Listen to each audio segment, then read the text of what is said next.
Assalamualaikum semuanya, welcome back to my channel. Sudah waktunya belanja mingguan lagi. Saya mau stok isi kulkas supaya kembali penuh. Ya, yang namanya makan ya mak, itu kan kebutuhan kita yang paling utama dan juga menentukan kualitas hidup kita juga. Dengan makan yang baik dan sehat, kita bisa jadi semangat dan aktif menjalani aktivitas kita sehari-hari. Tapi yang namanya bahan makanan di zaman sekarang ini kan harganya suka banyak yang nggak murah ya mak, malah cenderung pada naik dan susah turun. Tapi gimana caranya menyiasati harga-harga yang tidak stabil seperti itu? Dan gimana supaya kita tetap sehat, gimana supaya tetap bahagia, itu yang paling penting ya mak. Karena bahagia itu adalah segalanya. Bahagia bisa dalam bentuk apapun ya mak. Tidak mesti bermewah-mewah. Yang mewah juga belum tentu bahagia ya mak. Jadi kita cari kebahagiaan kita sendiri. Oke, nih jadi kalau misalnya belanja bulan dan kalau misalnya belanja mingguan seperti ini, saya sih ya hitung-hitungan kasar lah gitu. Kalau misalnya saya makan sehari itu misalnya 50.000 ya mak. Kalau misalnya 1 bulan mungkin untuk makan saja habis sekitar 1,5 juta rupiah ya mak. Itu untuk makan doang loh, itu ukuran mungkin yang di warung makan sederhana gitu ya. Bukan rumah makan sederhana ya mak. Warung makan yang sederhana gitu, yang bukan di mall, bukan di resto-resto, atau misalnya bukan online mungkin. Pokoknya yang sederhana banget lah, yang prasmanan gitu ya. Kalau misalnya di tempat-tempat yang di mall kayak gitu mungkin pasti akan jauh lebih dari itu, lebih dari 1,5 juta rupiah sebulan untuk hanya makan saja.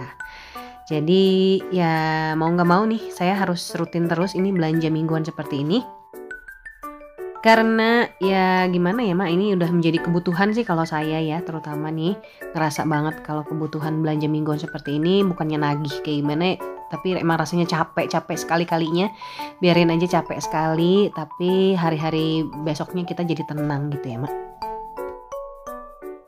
Efek yang paling besar buat saya itu kalau misalnya belanja mingguan seperti ini, saya agak dikurangi itu tuh mak, perasaan saya mau order makanan gitu ya, atau beli makanan di luar itu jauh berkurang banget. Ini bener-bener membantu saya lah gini, jadi tambah lebih hemat. Terus membantu kita juga menahan diri supaya nggak jajan makan di luar gitu ya. Tapi kalau misalnya yang punya memang khusus budget untuk jajan itu tidak apa-apa ya mak. Kalau asalkan tidak memaksakan diri, nah itu yang saya garis bawahi. Kita harus bisa menahan diri. Kenapa ya? Untuk alasan kesehatan aja ya mak. Kalau misalnya sering-sering jajan di luar kan kita juga nggak tahu tuh makanannya higienis atau tidak. Terus ya banyaklah alasan yang lain. Terus juga bahan-bahannya kita nggak tahu, kita nggak beli sendiri, kita nggak ngolah sendiri gitu ya mak. Jadi kadang-kadang pikiran nih melayang kemana-mana. Jadi kalau misalnya seperti ini lebih aman. Kalau saya mengatur menunya itu, saya sih lebih ke beli dulu gitu ya mak, bahan-bahan yang ada di tukang sayur daripada saya membuat daripada saya membuat daftar menu gitu untuk 1 minggu. Kenapa begitu ya? Karena kadang ketersediaan di tukang sayur ini suka nggak sesuai dengan apa yang saya rencanakan gitu ya mak. Jadi kadang ya saya nggak bisa mengandalkan catatan saya aja nih, saya harus bisa fleksibel aja sama bahan-bahan yang ada di tukang sayur. Meskipun belum tahu nanti seminggu ke depan saya mau masak apa, yang jadi patokan saya adalah saya membeli beberapa jenis sayuran sekitar ya kalau boleh dihitung-hitung 5-7 jenis ya mak. Itu macam-macam bang, kayak wortel, labu, kemudian sawi dan lain-lain, tergantung ketersediaan juga. Dan lauk pauknya sekitar 4-5 jenisnya. Ada ayam, ikan, udang, ikan asin, tahu, tempe juga termasuk ya mak. Untuk buah-buahan dan cemilan kecil-kecil seperti kue-kue seperti itu kadang ada kadang enggak. Jadi ya kalau ada saya beli, kalau nggak ada ya saya nggak beli gitu ya mak. Saya beli bahan-bahan mentahnya saja untuk dijadikan cemilan.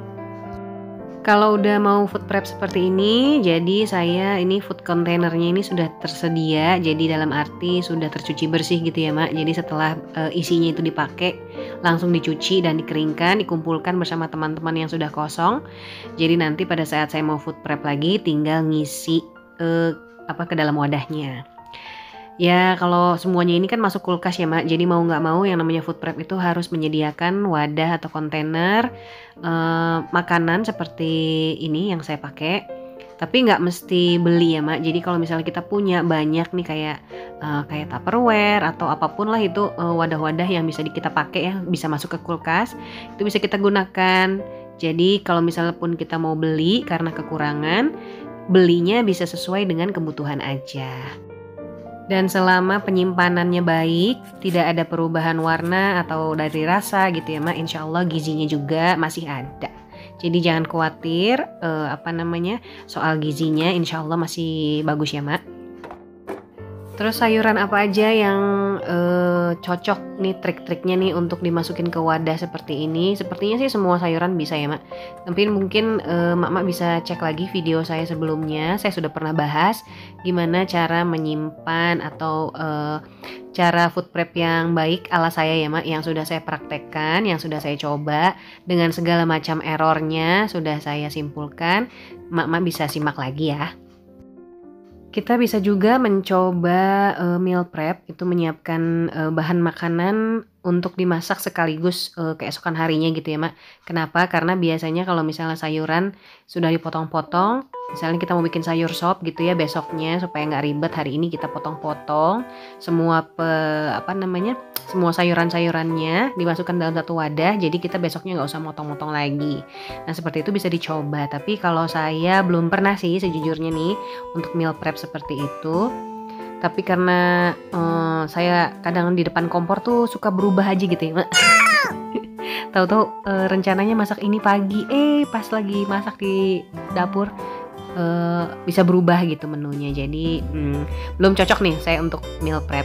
Jadi kalau misalnya ada tamu aja, saya paling menyiapkan ayam ungkep, misalnya ayam udah diungkep dulu, kemudian masuk ke dalam freezer, besok langsung digoreng itu, seperti itu ya Mak.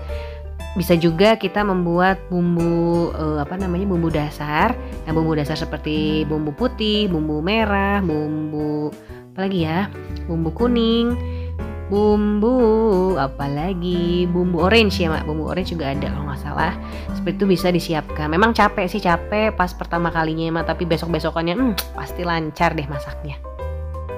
Kita juga harus jeli sama bahan masakan yang lagi musim. Biasanya kalau bahan lagi musim seperti itu stoknya banyak, harganya murah. Semua belanjaan sudah masuk kulkas. Nih ada ayam-ayam. Nah, ini ada ikan. Semuanya udah masuk ya Mak. Dan yang ada di belakang itu adalah yang kemarin saya belanja bulanan, saya beli ya Mak. Lumayan nih untuk nambah-nambah topping sarapan, nambah-nambah variasi masakan lah gitu. Terus kita lanjut dulu ya Mak. Kita jangan sampai lapar mata juga nih kalau misalnya belanja mingguan ya Mak. Lihat sayuran, saya kadang-kadang suka panik gitu lihat-lihat yang lucu-lucu, warnanya bagus-bagus gitu ya Mak. Jangan lapar mata lah. Kenapa sih? Ya kita supaya menghindari pemborosan aja ya Mak. Nanti rencananya apa, dikeluarin uangnya berapa gitu ya Mak. Jadi selalu beli yang kita perlukan dalam seminggu, atau misalnya mau belanja sebulan penuh boleh. Pokoknya yang kita perlukan, dan yang pasti harus anggota keluarganya semuanya pada mau makan ya Mak. Jadi kalau ada yang nggak suka, lebih baik di skip aja dulu itu menunya, nanti aja kapan-kapan masaknya. Terus kalau memungkinkan ya beli atau belanjanya dalam porsi yang banyak.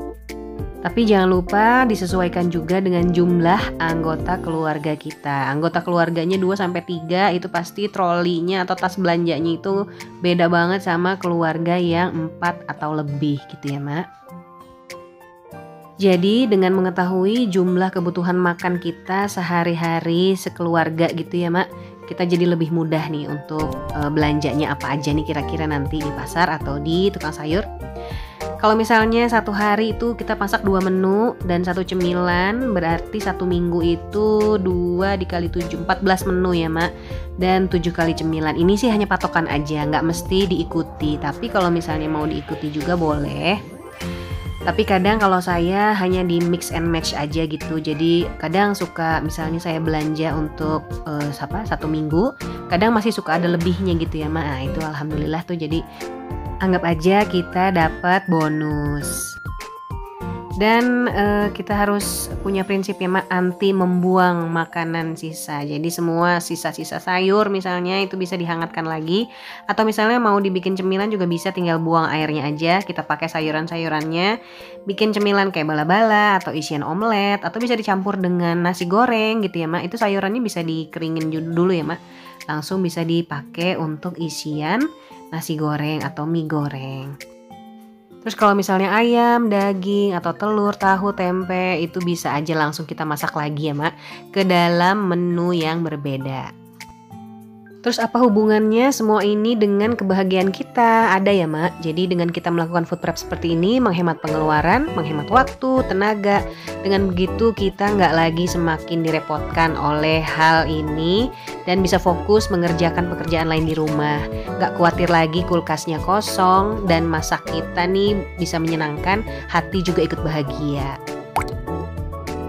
Terima kasih ya Mak udah nonton sampai sini, semoga videonya bermanfaat. Jangan lupa like, komen, dan subscribe. Sampai ketemu lagi di video saya selanjutnya. Wassalamualaikum warahmatullahi wabarakatuh. Bye-bye Mak.